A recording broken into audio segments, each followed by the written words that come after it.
All right. See you in a bit.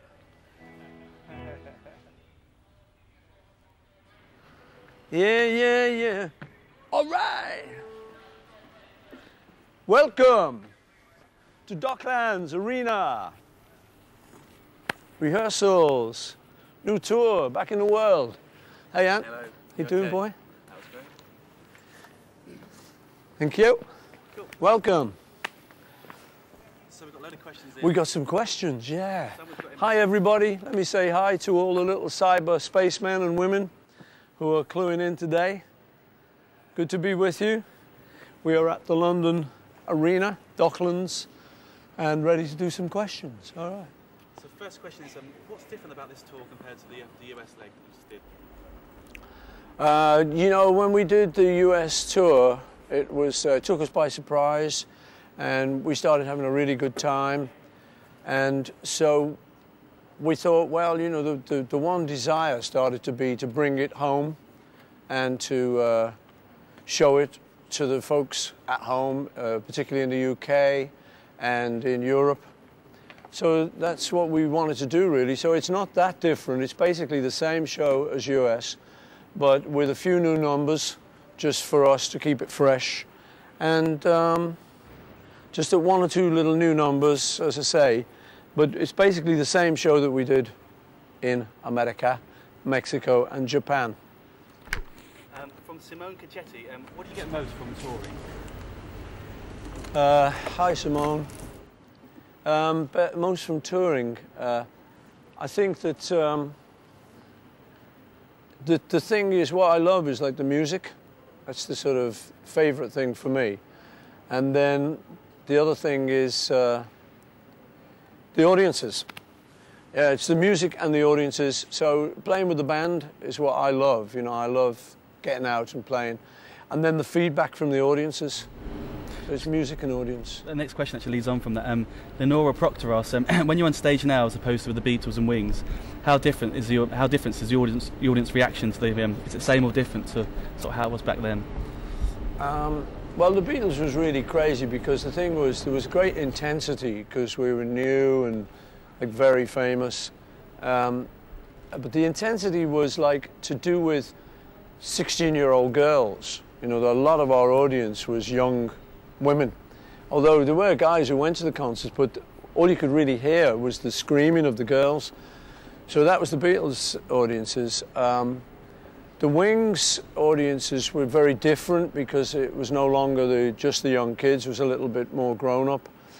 And this audience now has kind of got a mix. You've got the sort of grown up side of the audience, but you've also got the intensity. And this audience goes across all the ages. So you get people who are older, people who are middle-aged, people who are younger, and little kids. And the intensity, to me, in America and Mexico and Japan, compares to the early Beatle audiences, but just not 16-year-old girls anymore. There's a few more fellas and more mature people in there. Cool. Peter Flanagan asks, how do you feel about playing Dublin for the first time in years on this tour? Oh, it's lovely. I'm really looking forward to playing Dublin. My mum was from County Monaghan, and you know, they always say that Liverpool's the capital of Ireland. So, you know, I've got a lot of associations with that. My family is Liverpool Irish, you know, originally. So I love it. And I just got married in Ireland. And I've been visiting the place a little bit. Been to Dublin a couple of times recently. A nice little glass of Guinness. So I love it. I'm really looking forward to bringing the show there. Because I like Irish people, because I am one, basically. And they always were a great audience. I love the country. So I can't wait to come and show off our show. Cool. Bit of a strange one, this one. From Elizabeth Ross, if you were a T-shirt, what would you say? If I was a T-shirt, what would I say? Underneath me is skin, is what I would say. Okay, from Sergei Mikhailov, we waited a long time for you to play Russia. Is there any chance you will come here on this tour? Well, actually, yeah. We haven't announced it yet. Well, we are just going to here live on the internet. But we have got a Russian date that we're really looking forward to, and we're going to play in Moscow in Red Square on May the 24th. So see you there. It's really exciting for us because I've never been to Russia, and I wrote back in the USSR. A lot of people have been to Russia and have sung that song, but I've never been and never sung it there. So we do it in this show, as you might have just seen. So really excited to get there, and I know the Russian people are really good fans, because I run into a lot around the world, and they all say, "Oh, Ruski, we love you in Russia." So me and the band, we can't wait to get there. It's exciting just going to visit Russia, going to Moscow and St. Petersburg, but we're just playing Moscow. May the 24th, Red Square. Be there or be square. Red Square. Are you doing the same pre-show concert that you entertained on the US tour? Yeah. We were going to think of having a support act. The difficulty is if you have another band, they've got their equipment and you've got yours, so there's got to nearly always be an interval once the show starts up, while you get rid of their stuff and you get all your stuff on. So we decided to keep it continuous. So what we do is for about 20 minutes before we come on, there's what we call this pre-show. And it's a kind of fantastic sort of pageant that goes on that gradually draws you into the show, and then we arrive. So yeah, I like that, and I think audiences have enjoyed it. It kind of brings you in off the street and sets you up for the show. It says, have you ever thought about dressing up yourself and roaming around in the audience as part of that sort of Yeah, pre-show? I did think of doing that actually, but because it happens 20 minutes before we go on, I've got to get my bit ready to do it, so it'd be cutting it very fine. But I have thought of that. Actually, one of the things that's happened was we have some people who, in Pierrot costumes, who carry balloons around, and I had thought it'd be great because they've got masks. I thought if I could time it right to go out and carry a balloon with no one knowing it was me. In actual fact, though, talking about Russia, one of the nice things is we have a competition going where one of the Russian fans will be able to carry a balloon in the pre-show. Excellent. So watch out for that. Cool. Next question. How about getting some sponsorship for your Adopt a Landmine campaign from French Connection? So the slogan would read, FC UK Landmines. An interesting one. That's a good question, yeah. And I'd be very happy to do that. So please, French Connection, if you're watching, you just got a plug, massive plug on the internet. Give us some money, and then we've got a great slogan. From Debbie Patterson, what is the most important thing that you've learned in life? Most important thing I've learned in life, you know, you often get asked what's your sort of favourite quote, what's your favourite sort of saying, and I suppose it's also the answer to that, which is when I was in school, there was a Shakespeare quote, to thine own self be true, and be true to yourself. And I suppose that's what I've learned is it's the best thing, you know, is to just own up and try and be sort of honest in most situations. So yeah, I think that's it, you know, is trying to be true to yourself is what I've learned. Interesting one from Greg Hevel. If you had to choose the catalogue of one music artist to listen to for the rest of your life, what would it be? Just one artist? That really wouldn't be possible. I mean, it's an impossible question because I'd change my mind every day. But some of the people that I would listen to, some of the records, some of the catalogues, well, the Beatles would be in there. I mean, that would last a lifetime, I think. There's enough stuff in there. But I would listen also to people like Nat King Cole, who I love. I like people like Fred Astaire from the old movies, you know, and that kind of music. But again, it depends on the mood.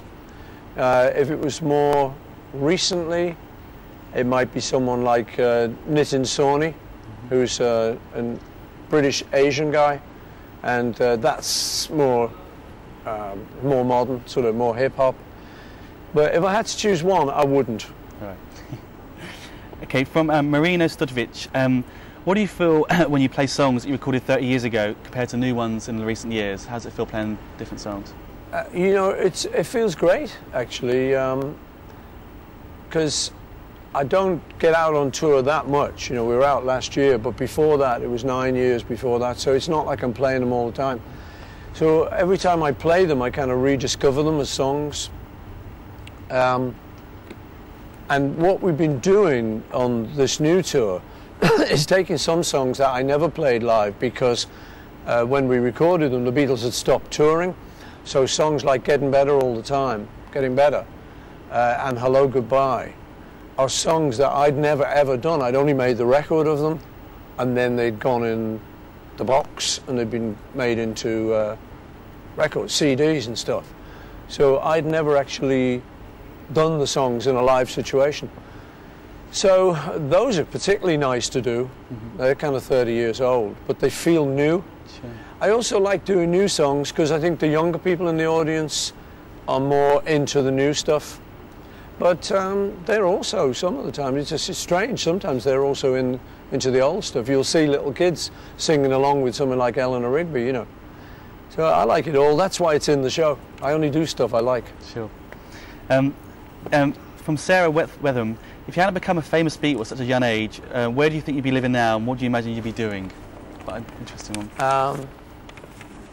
Well, I mean, where I was headed, I was in grammar school and I'd kind of done what used to be called GCEs and became called GCSEs and all of that. It was like a sort of school, your last school exam. I'd done that. And I just about got enough to go to teachers training college. So that was where I was heading if the Beatles hadn't happened. And luckily it did. So I spared a lot of kids, a lot of misery probably. But I would have liked to teach English and do a bit of English literature just because I like it. And I had a great teacher. So that's what I might have been doing. But I think this is better. Oh, yeah. From Andy Karglich, if you can go back in time and choose one gig to play again, what would it be and why? One gig to play again? Yeah, if you can go back and just... you know, this one gig, one song, one artist, it's too hard for me, really. Because you make an answer and it's not the right one. I'm tempted to answer just for the sake of it. But one gig from last year I'd just like to be at again was the Mexican gig in Mexico City, because the crowd was so bananas that it was just fabulous for all of us in the band. Some of the gigs in the old days, I'd like to be able to go back in time and play at the Cavern again with the Beatles. That'd be great. That'd be great, yeah. I don't think that's possible, no. Just yet. Got to invent a few machines to do that. We'll work it. From Neil McCutcheon, what gave you the ideas for the Coming Up sound? It's very original, and what we listened to at the time. The original record of Coming Up was, it wasn't really influenced by anything so much as me messing around with sounds. So I had an old Mellotron and I used to speed up things. So I'd play, for instance, the little solo on the studio version of Coming Up.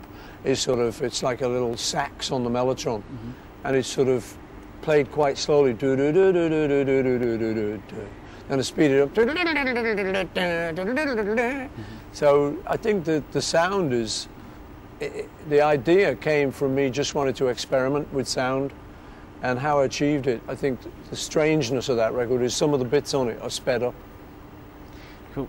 From Mike Flannery, you stopped touring with the Beatles because no one could hear the music, and you've sorted that out now. I saw you at Atlanta and it was amazing. Who does your sound? It was fantastic. Hey, thank you. We have two guys. We have John at the side of the stage who does our monitors, and we have Pablo, or Paul Boothroyd, as his name is. We call him Pab. His initials are Pab. Who does our sound, and he's really good, and we've been together a number of years now. We're used to each other. He's from Liverpool, and he gives us hell if we get out of line. He's a bit strict, but he's a real good sound man, so that's who does it. Pab. A couple more. Laura Rusham, what do you think is the secret to your enduring appeal? I'm 17 and I'm a huge fan, and I'm 5 foot tall for some reason as well. And your fan base spans so many generations. Is there a secret to that at all? you know, I mean, that's what we wonder that, because when we went out in America, we thought, okay, we're going to get people like my age, and maybe a little bit younger, maybe a little bit older.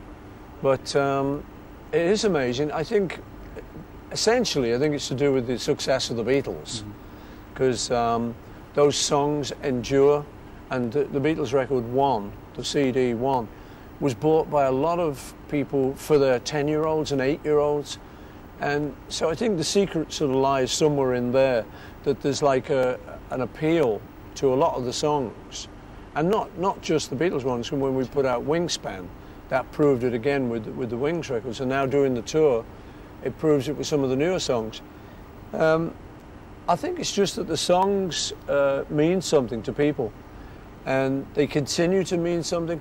So I wrote Yesterday, for instance, when I was about 24, I think.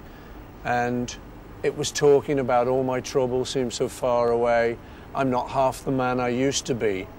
Well, obviously, more like my present age is when you'd be singing songs about that, you know, all my troubles and all. I'm not half the man I used to be. So I think the songs kind of apply to people from all ages, can like relate to them. And plus, it's good stuff. Hey, you know, he said very modestly. But I mean, we enjoy playing it, and the audience seems to love it. So that's the combination you look forward to, you know. Cool. Just a couple more. In your live shows, you play the Hofner violin bass. Is this the same instrument you used during the Beatles days? Is it the same one? Yeah, it is. It's one of the ones. I had a couple, and one got nicked, one got stolen along the way. And but this one is one I played with the Beatles, and it's a really nice instrument to play because it's not an expensive instrument. You know, I bought it.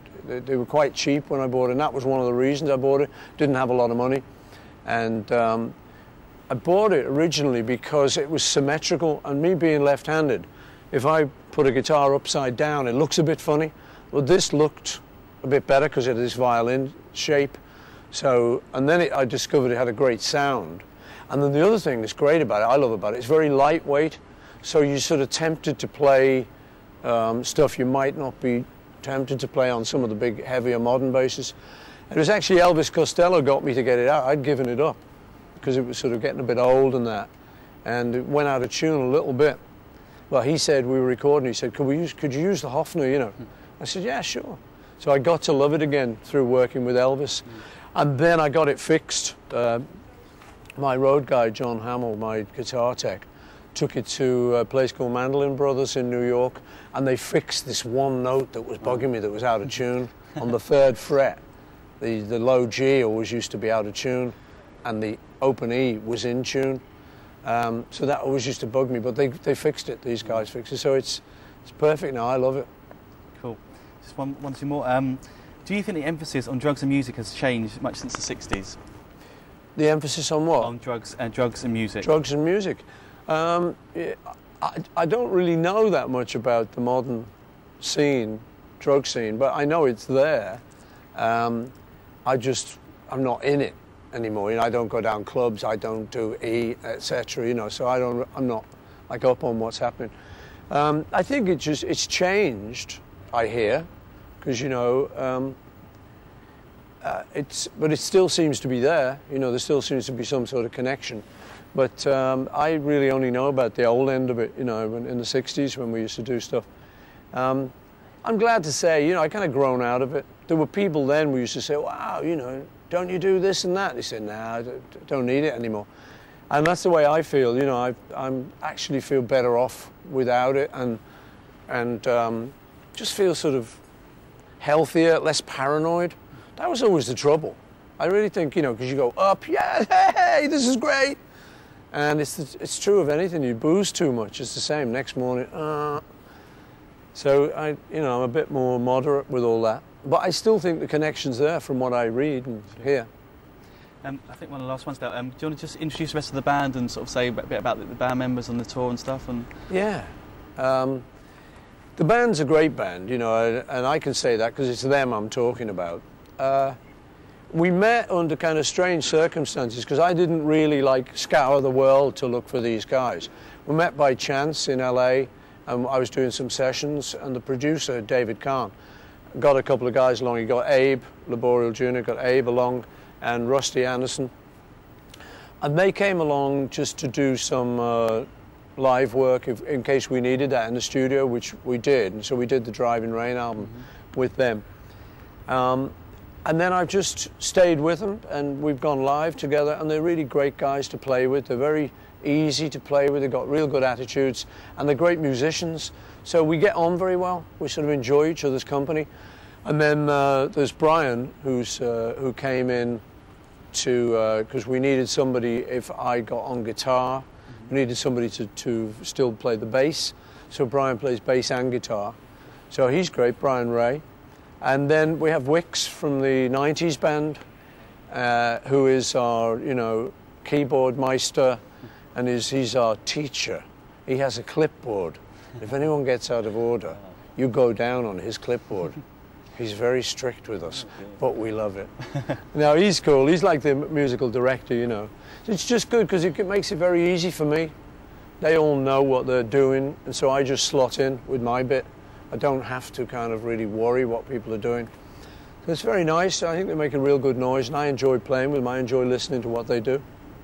Cool. That's about to say the tour. So the tour starts on Tuesday in Paris. So we've got a couple more days rehearsal. Tuesday, 25th of March. A couple of more days rehearsal. Yeah. Cool. And that's sort of it, really. Thanks for that today. Great. Well, come and see us in Paris, Barcelona, Copenhagen, Stockholm, Rome, Moscow, and a lot of other places: Sheffield, Birmingham, Manchester, Dublin, London, and a lot more. Germany. Come and see us, folks. We're waiting for you. Meanwhile, bye. Cyberspace.